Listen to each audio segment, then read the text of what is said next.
Здравей, Еде. Много хубава роля. Благодаря ти много. Всъщност ти искаш да станеш сватбен агент. Да. Добре, откъде ти дойде? Ами, не знам, искам... Това в принцип е най-щастливия ден в живота на една жена. В смисъл такъв един от най-щастливите дни в живота на хората, които не се забравят. Къде искаш да учиш примерно? Навънка или? Не, тук в България смятам да уча. Близо до родителите ми. Няма големи претенции, да. Не знам, ти по телевизия показвала ли си сами хора? Не. Не искаш, а? Ами... Добре, виж сега ще станеш сватбен агент, трябва да имаш, нали, някакви медийни прояви, изяви. Но ми е една от мечтите да се появявам по телевизията. Добре, някакви спортове имаш ли по които са ти любими? Спортове? Не. Сега почва Олимпиадата. Кой Олимпиада? Тази година има Олимпиада. Така ли? Да. Ще има Олимпиада и тази година чакаме златната медали. Имаме Станка злата борба. Там чакаме златен медал. Художествената гимнастика. Там ще вземем пак медали. Браво. Йордан Йовчев. Да, но за него са молим всички да спечелят. Те сега сигурно даже може да гледат. Той толкова много се труди за това, че заслужава един медал, наистина. Определено всички, които всички травми, които има в момента. Той даже се контузи точно преди Олимпиадата и сега се възстановява. Да. Ще имахме. Те пак в Лондон. Трябва да им в Лондон. Значи като... Имат борбени хора. Има, да. Има доста борбени хора. И ти си от тях, нали? Да. За сега. Как за сега? Няма за сега. Ти си борбен човек. Аз ти разказах историята за бореца. Да. Той човек, който е толкова изживял, толкова мъки, толкова болки, толкова травми, всичко и накрая просто е искал. Аз много искам да благодаря на всички, които ми помогнаха и ми дадаха сили да продължа напред. Защото болестта наистина е много тежка. И това, че ми помагат, ми вдъхва много сила и надежда. И ми е много мъчно, че не мога да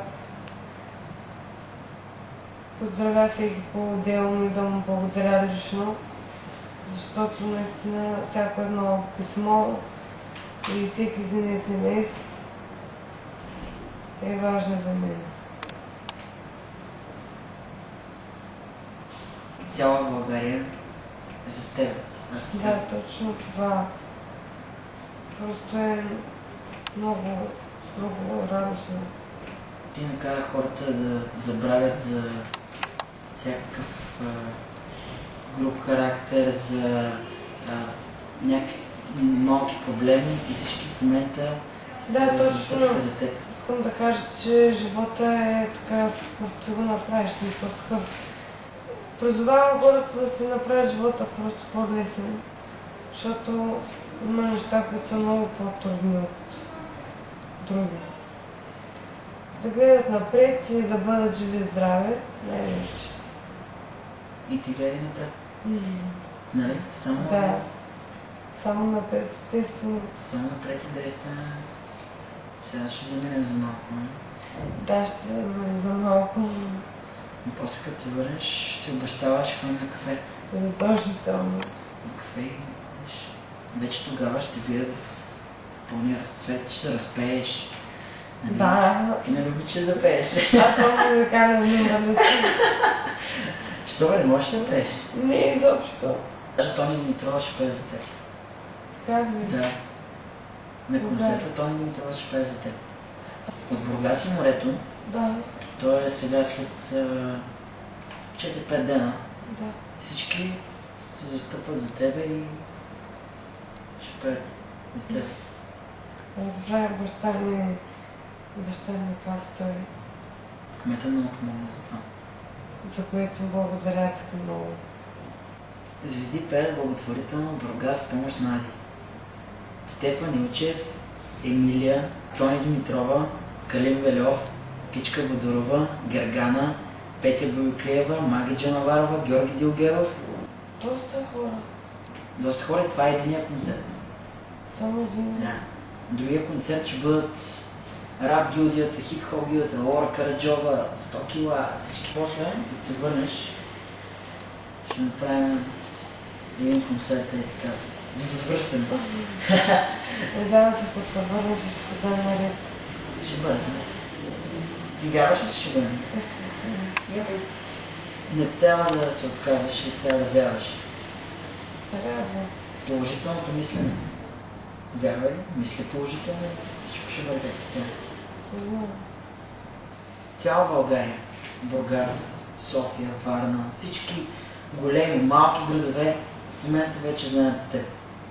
Да. Ти си в момента по-известна от много хора други. И хората сега са обединени и мислят изцяло за теб. Да, това е много хубаво, че са обединени хората. Аз много, за което много благодаря на всички. И това трябва по-често да се случва. А и за хубави неща. Трябва да сме сплотени, трябва да покажем, че България е нашата родина е толкова красива, колкото сме ние. Аз мога да кажа само едно. Тук се приказваме с Ади. Страхотно момиче, просто можеш да се прикажеш на всяка една тема с нея. Остана още малко и Ади заминава за лечение. Надявам се до седмица вече да си... За което още веднъж благодаря на всички и искам да кажа, че ви обичам много.